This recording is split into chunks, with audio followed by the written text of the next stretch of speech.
Adelante, vámonos por esta filita hasta Araceli y luego nos vamos por acá.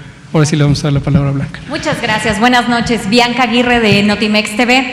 Bueno, pues ya hoy se cierran los centros comerciales, los restaurantes ya desde ayer solamente comida para llevar.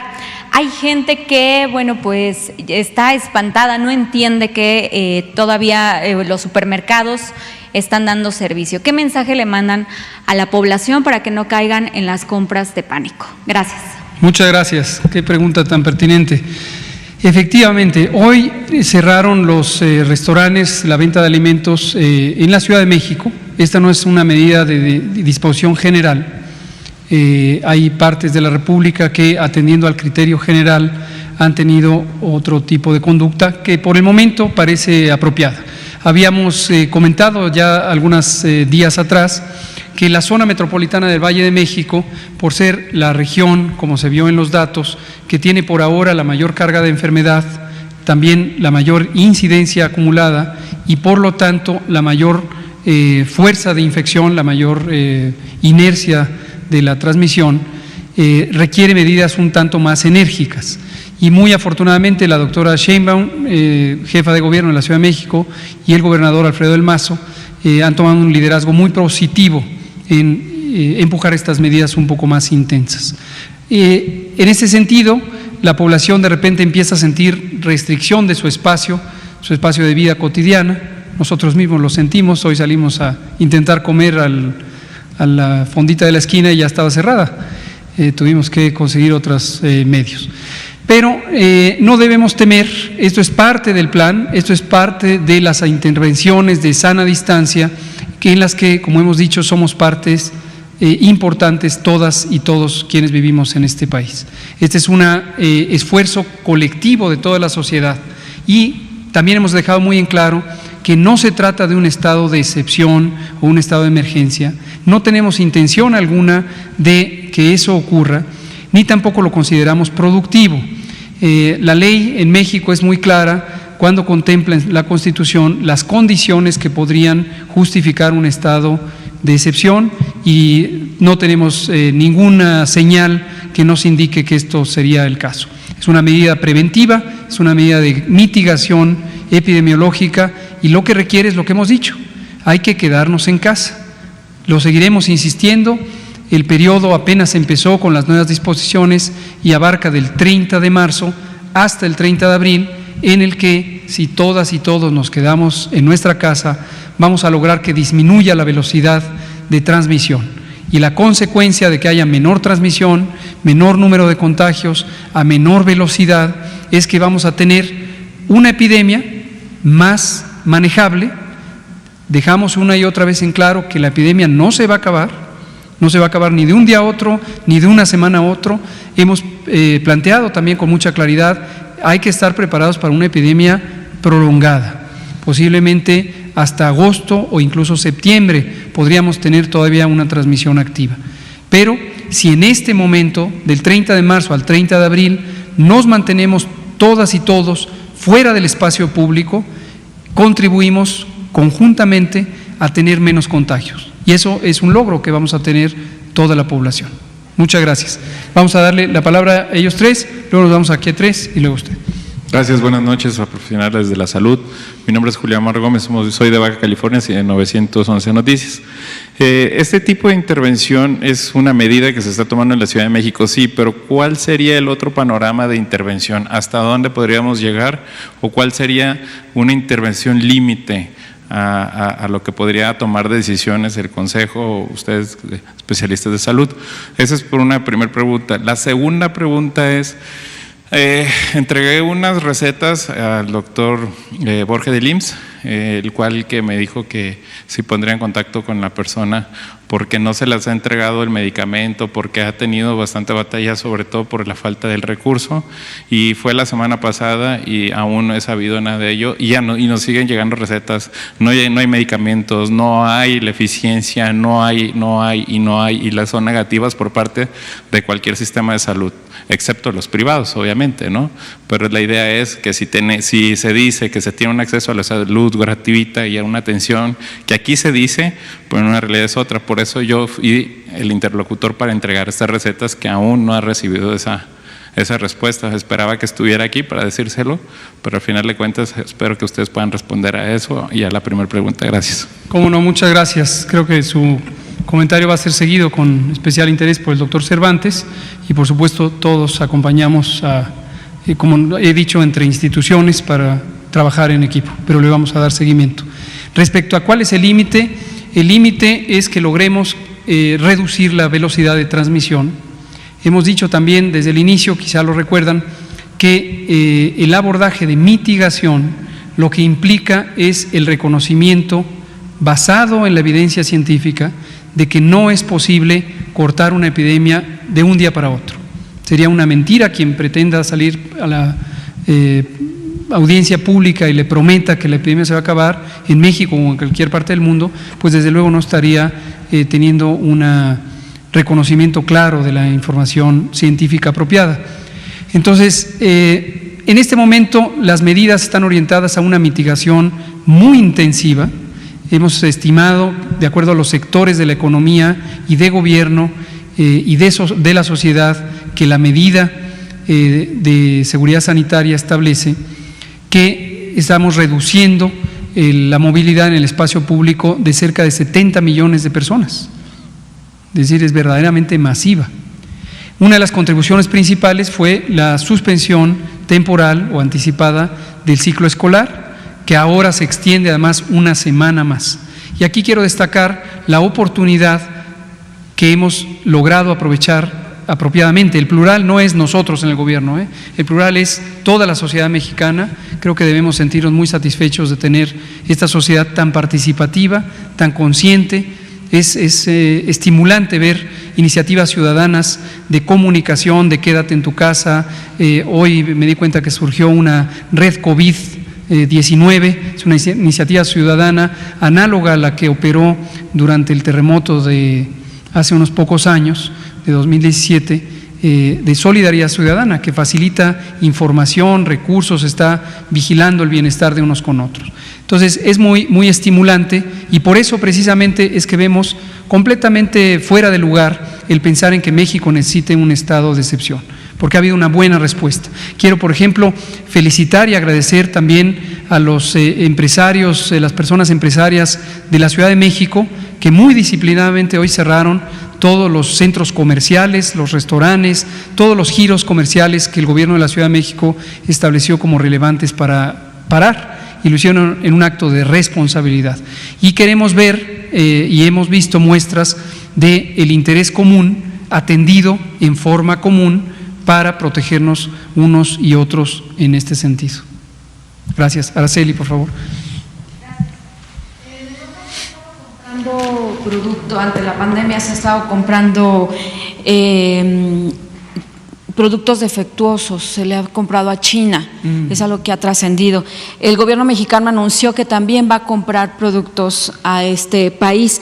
El gobierno mexicano, ¿cómo garantiza que estos productos sean efectivos, estas compras que ha anunciado? Esa sería mi primera pregunta. La segunda, si me lo permite, en el tema de reconversión de hospitales, aquí se anunció que estaban analizando que fuera el militar de Tematla el próximo hospital COVID, y también el director del ISSSTE dijo que era probable que también un hospital de Cuernavaca, Morelos, el Calero, se estaba analizando que sea COVID. ¿Es cierto esto? ¿En cuánto tiempo estaría y si se sumaría a la red de 6 hospitales que había anunciado el doctor Reyes Terán? Gracias. Cómo no, con mucho gusto. Gracias, Araceli. Sobre la calidad de los productos y de los insumos, vi efectivamente circular una noticia, me parece que de la agencia Reuters, que hablaba de que en Europa se compraban productos de esta nacionalidad, de China, y se invoca en la noticia que son productos de mala calidad. Aquí lo primero que quiero decir es, no debemos tener prejuicios respecto a países, porque hay, como en cualquier otro país, hay productos de alta calidad, productos de mediana calidad, productos de baja calidad. Porque en un momento dado en la narrativa pública aparece China como un país productor de productos en esta noticia de baja calidad, porque China es un productor masivo. China está en el centro de las cadenas de producción de una gran cantidad de productos en el mundo entero. Entonces, obviamente, por el volumen tan grande que tiene, cuando hay un producto de mala calidad y se vuelve noticia, se hace muy aparente por el volumen de los productos. Pero quiero ser enfático, no hay razón alguna, y esto la Secretaría de Economía, por ejemplo, lo tiene muy bien documentado, para pensar que China es sinónimo de mala calidad. China también tiene espléndidos productos tecnológicos y otros de distintos insumos para la salud. Ahora, nosotros, independientemente de cuál es el origen de la proveeduría, tenemos estándares, y estos estándares precisamente los hemos estructurado con una visión técnica, con una visión sólida desde el principio. Cuando empezamos la fase de preparación, establecimos el grupo de expertos en atención, que justamente el doctor Reyes Terán coordina, y de ahí se ha ramificado a distintos subgrupos técnicos que evalúan, por un lado, cuál es el inventario de productos que necesitamos. Cuando existe un fenómeno de modificación de las prácticas administrativas, como puede ocurrir cuando se declara un estado de emergencia sanitaria, y esto fue basado en el decreto de la semana pasada, se hacen excepciones a los procesos administrativos. Y esto es un riesgo porque puede haber prácticas inadecuadas en donde se empiecen a perder la calidad o los mecanismos que tiene la ley para regular la evaluación de los productos. Conscientes de que este tipo de fenómenos ocurren en estos tipos de turbulencias, destacamos este grupo científico con especialistas del más alto nivel, donde tenemos, por ejemplo, en medicina crítica a los mejores especialistas reconocidos en México, también mundialmente en ese sentido, con los ventiladores, con los monitores, con los distintos insumos. El grupo evalúa sistemáticamente desde antes de ver el producto, solamente empezando por el catálogo, por las especificaciones técnicas, y una porción importante de los productos que se han encontrado como candidatos han sido descartados, ni siquiera se han considerado porque no cumplen con las especificaciones técnicas pertinentes. Entonces, eso nos garantiza tener productos de calidad alta, que son seguros y son competentes, ¿no? Ahora, lo que aprovecho aquí para comentar no tiene que ver con un tema de calidad de la fabricación, pero sí quiero ayudar a disipar una confusión que ha existido en torno al tema de las pruebas rápidas. Pruebas rápidas. Por aquí y por allá se habla de pruebas rápidas y se invocan información que hemos verificado que no es correcta. Les pongo un ejemplo. Se ha dicho la semana pasada en algunos medios noticiosos y en redes sociales, se decía que Alemania estaba usando pruebas rápidas y todavía se elaboró aún más, igual que pasó con el caso coreano, y se decía que la consecuencia de usar pruebas rápidas era un buen control epidémico, porque de manera muy notoria Alemania tiene una baja letalidad, una baja proporción de personas que han muerto por COVID. Y la presión era fuerte, empezaba la idea de pruebas rápidas y por qué México no usa pruebas rápidas, y hay una enorme oferta, se nos saturan nuestros correos electrónicos de compañías e intermediarios que dicen usemos pruebas rápidas. Bueno, nos dimos a la tarea de establecer contacto con las autoridades alemanas. Tenemos en algunos casos lazos de colaboración científica de otras experiencias de vida, y hablamos con el Instituto Robert Koch de Alemania, que además de ser un histórico y magnífico institución científica y de investigación, de la que han surgido galardonados con el Premio Nobel de Medicina, es la autoridad en términos de salud pública, de prevención, control de infecciones y de vigilancia epidemiológica. Nos verificó el director de este instituto que Alemania no utiliza pruebas rápidas, y que Alemania, igual que la mayoría de los países de la región europea, no tiene reconocida a ninguna prueba rápida como una prueba útil para esta epidemia. Se había invocado también que la Agencia de Fármacos y Alimentos, de Regulación de Fármacos y Alimentos de Estados Unidos, conocida por sus siglas FDA, había autorizado una prueba rápida. También con la colaboración de la Embajada de Estados Unidos en México y apelando a lazos de colaboración profesional de experiencias previas, tuvimos una conversación con dirigentes de la FDA y nos confirmaron que FDA no ha acreditado ninguna prueba rápida para el coronavirus, para su uso en esta epidemia. Extendimos la búsqueda a Canadá, al Laboratorio Nacional de Microbiología, lo mismo, Canadá no utiliza pruebas rápidas. La Organización Panamericana de la Salud, Organización Mundial de la Salud, ha publicado, está disponible desde hace unos 3 días, un posicionamiento técnico explícito que dice, en este momento, ninguna autoridad sanitaria competente del mundo ha acreditado pruebas rápidas. Misterio resuelto, no hay pruebas rápidas útiles en este momento.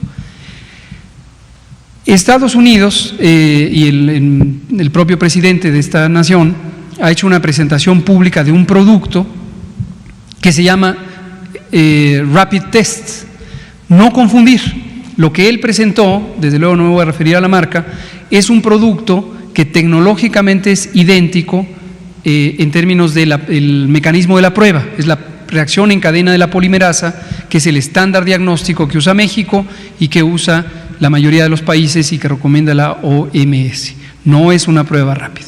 Termino explicando, es un tecnicismo, en qué se diferencia una prueba rápida de la prueba de reacción en cadena de la polimerasa. La prueba de reacción en cadena de la polimerasa es una prueba que se hace en un laboratorio, puede hacerse en un pequeño equipo portátil, y en lo que consiste es que se toma una muestra de la secreción respiratoria en la que existen virus, en este caso coronavirus, y se hace un procesamiento en donde se extrae el material genético del virus, ácido ribonucleico, y una vez extraído, por un proceso de síntesis química, se multiplica el material genético. Y luego hay un mecanismo de detección de ese material genético que es específico para este virus, y cuando se alcanza cierto número de copias, esto se vuelve detectable. Así funciona la PCR. Pero el punto aquí, más allá del tecnicalismo, es una prueba que identifica componentes del virus. Las llamadas pruebas rápidas no ocurren en un laboratorio, ocurren al pie de la cama del paciente o en un consultorio, y son, para pronta visualización, parecidas a las pruebas de embarazo. Es una tirita reactiva, es un dispositivo de plástico que tiene un componente que cambia de color cuando se detecta cierta señal. ¿Cuál es esta señal? Es los anticuerpos que genera el organismo humano frente al virus. La respuesta inmune, que incluye la producción de anticuerpos para el nuevo coronavirus, todavía no ha sido suficientemente estudiada como para poder aislar los componentes que permitan el reconocimiento de estos anticuerpos. En resumen, no hay pruebas rápidas competentes hasta el momento, ni México, y asumo que tampoco otros países, tienen una resistencia programada a no usar pruebas rápidas, pero si no son competentes, pues no tenemos por qué utilizarlas. Entonces, ese es el punto importante. ¿Los hospitales, doctor? Hospitales. Le propongo lo siguiente, Araceli, ustedes y la ciudadanía. Estamos terminando de cerrar un documento referencial técnico que se llama, el nombre específico va a definirse, pero por ahora le voy a llamar Lineamiento General de Reconversión Hospitalaria. Esto ha sido un producto de trabajo de varias semanas en donde hemos ido reconociendo las capacidades instaladas de los distintos hospitales. Para las instituciones nacionales de salud como el ISSSTE y el IMSS ha sido relativamente fácil porque existen catálogos previos. Para los hospitales en los estados, que dependen de los servicios estatales, ha sido un poco más laborioso el proceso porque hay que reconocer la diferencia entre el censo administrativo sobre el número de camas y la realidad operativa de las camas que están disponibles. Pero ya hemos culminado este ciclo y tenemos esta guía que nos permite organizar específicamente cuáles de los hospitales van a ser destinados a COVID y cuáles no COVID. Y como ya lo sabemos para el IMSS, lo sabemos para el ISSSTE, lo sabemos para la contribución de Plan Sedena, el Plan DN3 y Plan CEMAR, pero queremos presentarlo de conjunto. Entonces, la próxima semana lo presentamos y traemos a los protagonistas. Con gusto, Araceli. Vamos a empezar de allá para acá, terminamos en blanca y nos vamos a aquella fila y son las 1942. Gracias. Buenas noches. Liliana Noble de Pulso Saludable. Doctor Gattel, yo le quisiera preguntar, leí en una publicación de Harvard que decía que el virus puede ser bifásico y que el aspecto hormonal, testosterona, andrógenos, influye mucho en que la mayoría de las muertes ocurren en los hombres. ¿Cuál sería su opinión al respecto? Y una segunda pregunta para el doctor Cortés. Veía que hay varios estados que ya tienen igual aplicaciones. ¿Están pensando en hacer una convergencia de todas ellas y esto les podría ayudar en el futuro a establecer estadísticas más precisas? No quiero decir que no estén haciendo bien su trabajo, sino que esto les pueda facilitar aquellos casos que se encuentran en lugares lejanos y que tienen la posibilidad de un celular. Gracias. Gracias por las preguntas. Sobre este tema del virus y si hombres o mujeres tienen mayor riesgo, no solamente en esta enfermedad y no solamente en las enfermedades infecciosas, es común que se identifiquen estos patrones en donde uno u otro de los sexos biológicos pudieran tener diferencias en el riesgo. En general es importante considerar de manera más amplia. El riesgo no depende solamente de características biológicas y la diferencia entre un hombre y una mujer no estriba solamente en los componentes hormonales. Hay una gran diversidad de variantes en las que podría estar orientado el riesgo. Por ejemplo, hay una variante que es poblacional y tiene que ver con la probabilidad de estar expuesto al virus. Este tipo de patrones en enfermedades de interés epidemiológico lo vemos. Les pongo un ejemplo: dengue. En México, 2/3 partes de los casos de dengue, en México y en el mundo en general, 2/3 partes ocurren en hombres y 1/3 parte en mujeres. Y este patrón es muy sistemático. Lo mismo pasa para el paludismo, con una razón incluso más grande de 75% hombres y 25% mujeres. Algunos de los estudios históricos sobre este fenómeno lo que apuntan es más bien a una variación de la conducta social y la movilidad en el espacio público. No lo podemos afirmar que sea el caso necesariamente ahora para COVID, pero sí, por comparación con otras enfermedades infecciosas, esta podría ser una explicación. No descarto lo otro, no he leído este artículo, me lo han mencionado, pero desde luego es más complejo que solamente el aspecto hormonal.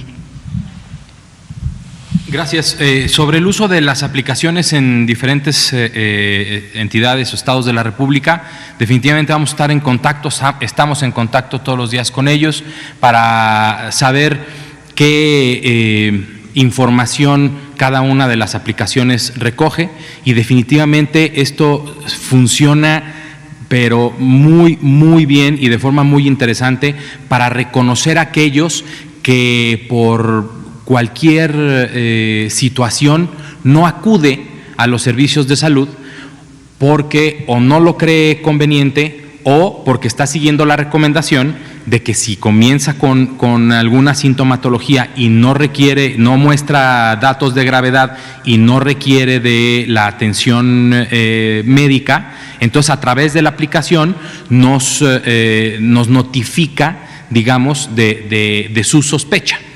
Le podemos además asesorar si es que requiere de alguna atención específica por encontrarse dentro de algún grupo de mayor riesgo, y nos sirve para ver otro tipo de vigilancia que no es específicamente aquella vigilancia epidemiológica en la que se hace, en la que esperamos a que la persona llegue a los servicios de salud y entonces lo registramos y todo, sino un autorregistro para conocer otro panorama que nos puede servir muchísimo para la toma de decisiones.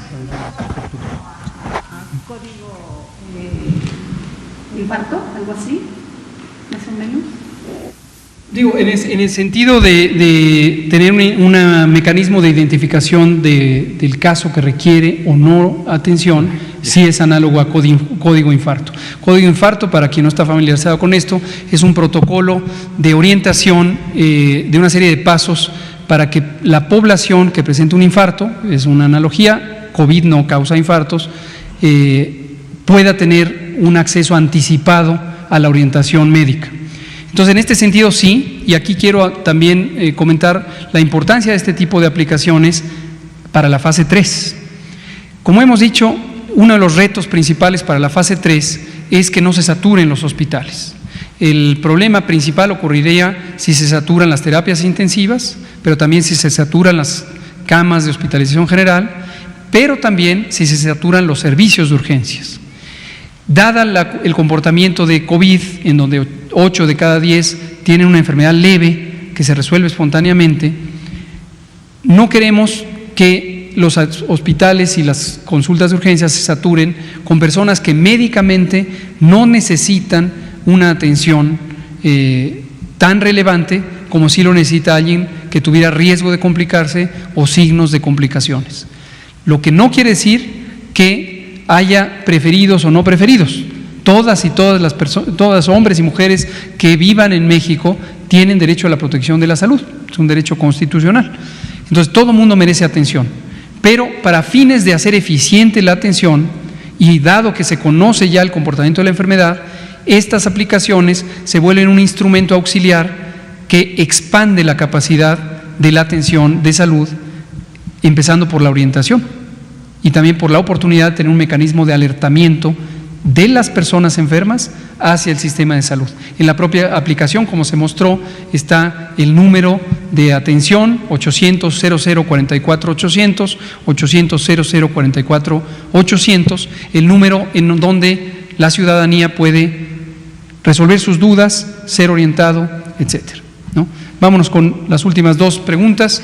Me anuncian que nos quedan 7 minutos. Preguntarle, ¿cómo van las compras, subsecretario, de los insumos tanto de protección como médicos, ventiladores y demás? ¿Sí encontraron los proveedores? Habían dicho que había proveedores que estaban alzando mucho o llegamos tarde a la compra de ellos, por un lado, a la compra de insumos. Y por otro lado, preguntarle rápidamente, ¿cuál va a ser la responsabilidad de los hospitales privados? ¿Se están coadyuvando el sector salud con hospitales privados? Porque ayer tenemos entendido un bebé de meses de nacido fue trasladado de días de nacido, fue trasladado de un hospital privado a una clínica del IMSS. Me gustaría saber por qué fue con COVID también este bebé, y bueno, si están tomando esta responsabilidad los privados o se están haciendo un lado con el sector salud. Gracias. Muchas gracias. Lo de los insumos se lo respondo pronto porque vamos a estar anunciando, conforme tengamos los cortes de información, donde haya algo nuevo que anunciar. Recientemente en la conferencia de la mañana anunciamos el avance en este sentido. En general tenemos un balance muy positivo. Hoy, por ejemplo, en horas de la madrugada llegó un cargamento masivo de una donación de insumos de protección personal, cubrebocas, batas, guantes, mascarillas, etcétera, también de 50,000 pruebas diagnósticas que están ya en evaluación precisamente en el INDRE, y todo esto está llegando más o menos de acuerdo al plan. Donde hemos tenido más dificultad, y también lo hemos compartido de manera clara, ha sido en los ventiladores. Este es un insumo restrictivo importante, y también encontramos la oportunidad de reparar ventiladores. Teníamos ya en el inventario, en el censo que empezamos a preparar desde enero, identificados más de 1,500 ventiladores en existencia, pero que no eran funcionales, a pesar de que su estructura fundamental funcionaba a la perfección, pero a lo mejor una manguera se había roto, a lo mejor un tornillito estaba suelto, eran elementos realmente menores. Con la ayuda de ingenieros e ingenieras de distintas instituciones académicas, también de la Marina, hoy empezó un proceso muy acelerado, más rápido de lo que pensábamos, de reparación de estos ventiladores. Entonces ha sido un respiro porque vamos a tener una dotación adicional. Entonces vamos bien en ese sentido. Respecto al sector privado, comento brevemente, lo vamos a dar en detalles cuando hablemos del programa de reconversión hospitalaria, los 4 niveles de escalamiento. El primero es partir de las condiciones básicas de infraestructura que hay en el sector salud. Y eso no nada más el edificio, sino también las camas, que haya un ventilador, que haya personal especializado para atenderlo, etcétera.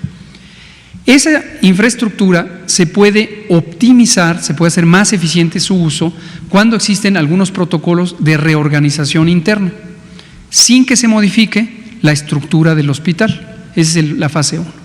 La etapa 2 es cuando se toman decisiones, por ejemplo, de posponer cirugías. Pongo el ejemplo de cirugías, pero también hay procedimientos diagnósticos y otras. Dejo muy en claro, siempre que no se afecte la salud, o se ponga en riesgo la vida de las personas que estaban programadas en esas cirugías.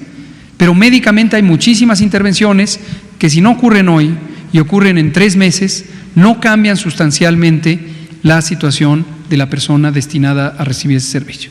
Entonces, esas se priorizan, se difieren. Esa es la parte 2 de la reconversión. En esta parte es importante visualizar que la reconversión no ocurre solamente al interior de cada hospital. Es un acto de colaboración y por eso lo relaciono con lo que usted pregunta.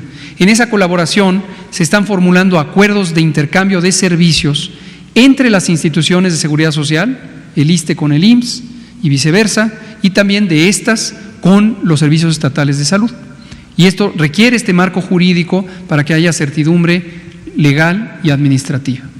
Lo que va a permitir en un momento dado, si empieza a ocuparse diferencialmente, vamos a pensar, aquí está la clínica del IMSS, tiene poquitos pacientes, y la del ISSSTE ya se llenó, pues no tendría sentido dejar a un derechohabiente del ISSSTE fuera de la oportunidad de tratamiento o que tuviera que irse a otro estado. No tendría sentido. Entonces, estos acuerdos lo que permitirán es que el IMSS entre al rescate o en los servicios estatales y viceversa.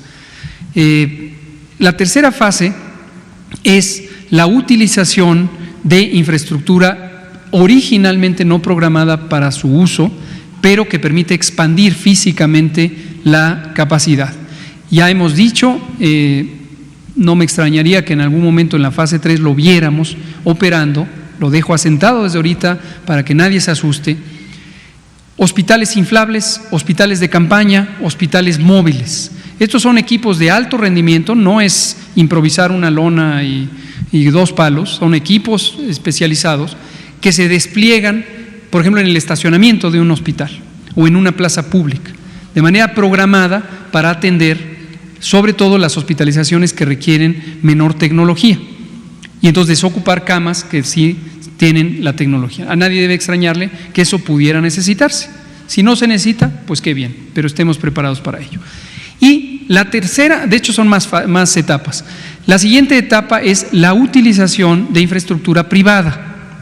No queremos considerar como primera línea de expansión al sector privado, a menos que haya una oferta, una donación temporal, y tenemos ya varias donde hay hospitales completos que el dueño, la persona dueña, ha dicho, úsenlo, gobierno, úsalo, nada más equípalo en este aspecto o pon al personal. Ya que tengamos el informe detallado, les damos los puntos concretos. Y utilizaríamos esto. ¿Vale? Ahí vamos, esa es otra etapa. La siguiente etapa es, obviamente, la adición, de hecho esa es previa, la adición del plan DN3 y el plan Marina. Entonces, las instituciones armadas, en sus planes de apoyo a la población civil, tienen ya contemplado la expansión de capacidades. Luego viene el uso de infraestructura que no es primariamente diseñada para la atención, como podría ser hoteles, y luego ya es infraestructura que nunca ha sido planeada para alojar camas, como podría ser gimnasios y ese tipo de cosas. ¿Mande? Eso ya sería una situación más intensiva de la demanda. Entonces, esos son en términos generales los planes. ¿Podría rápido? Vamos a dar la última palabra a Blanca Valadez. Doctor y a usted Cervantes, a mí me gustaría que nos actualizara. Ayer nos comentaban que eran 39 personal de trabajadores de la salud que estaban contagiados. Nos gustaría que nos dijera ahorita actualmente cuántos son en Monclova, cuántos son también en específico. Nos comentaban de 3 casos que habían fallecido. Ahorita supongo que ¿cuántos son que ya están, pero que trabajaron, nada más hay uno? Nos comentaban de casos en la raza de la subdirección médica. ¿Cuántos son específicamente gente que ha fallecido por estar en contacto? Pues ahora sí que es su deber. Sí, muy rápidamente y con mucha puntualidad. Seguimos con los 39 casos que tiene el Instituto Mexicano del Seguro Social. De estos 39, 26 están en Monclova, están estudiados, están con seguimiento y desgraciadamente 3 compañeros han fallecido.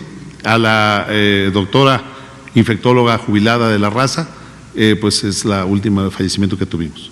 ¿Esa se dio en la raza y otro se dio en Monclova? En Monclova, el médico Reyes, que me acabo de referir, y bueno, otro caso en Zacatecas. Fue en Zacatecas. Entonces, doctor, nada más una cosa, lo del bebé, ¿sí fue un caso positivo de COVID, lo del bebé de No 10? tengo información, pero lo documentamos y lo traemos mañana. Gracias. ¿De acuerdo? Muchas gracias. Empezamos con usted mañana. Gracias.